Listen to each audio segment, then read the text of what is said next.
The Roman Republic was at its zenith, stretching from the Atlantic to the Euphrates River, while the Parthian Empire had been expanding its territories for centuries.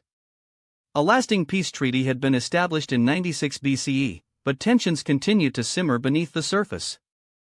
Lucius Cornelius Sulla, one of Rome's most brilliant and ambitious generals, was entrusted with quelling a Parthian rebellion along the Euphrates. The Parthians, under their leader Orodes II, assembled an enormous army of 10 legions. On September 6, 53 BCE, the two armies clashed in the plain of Carrhae. The Parthians employed their signature tactic, a series of swift and devastating cavalry charges, which shattered the Roman formations and sent them into disarray. The Roman legionaries were vastly outnumbered and outmatched by the Parthian cataphracts.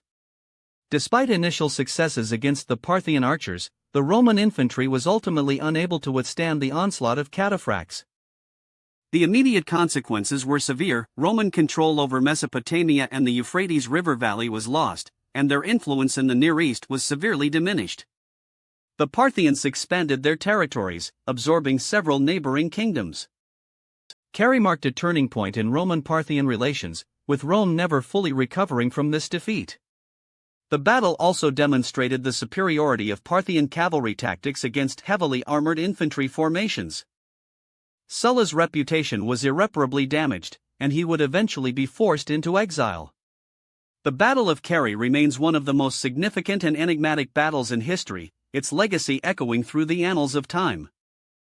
The battle influenced military strategy for centuries to come, showcasing the brutal realities of war and the ever-shifting balance of power between ancient civilizations.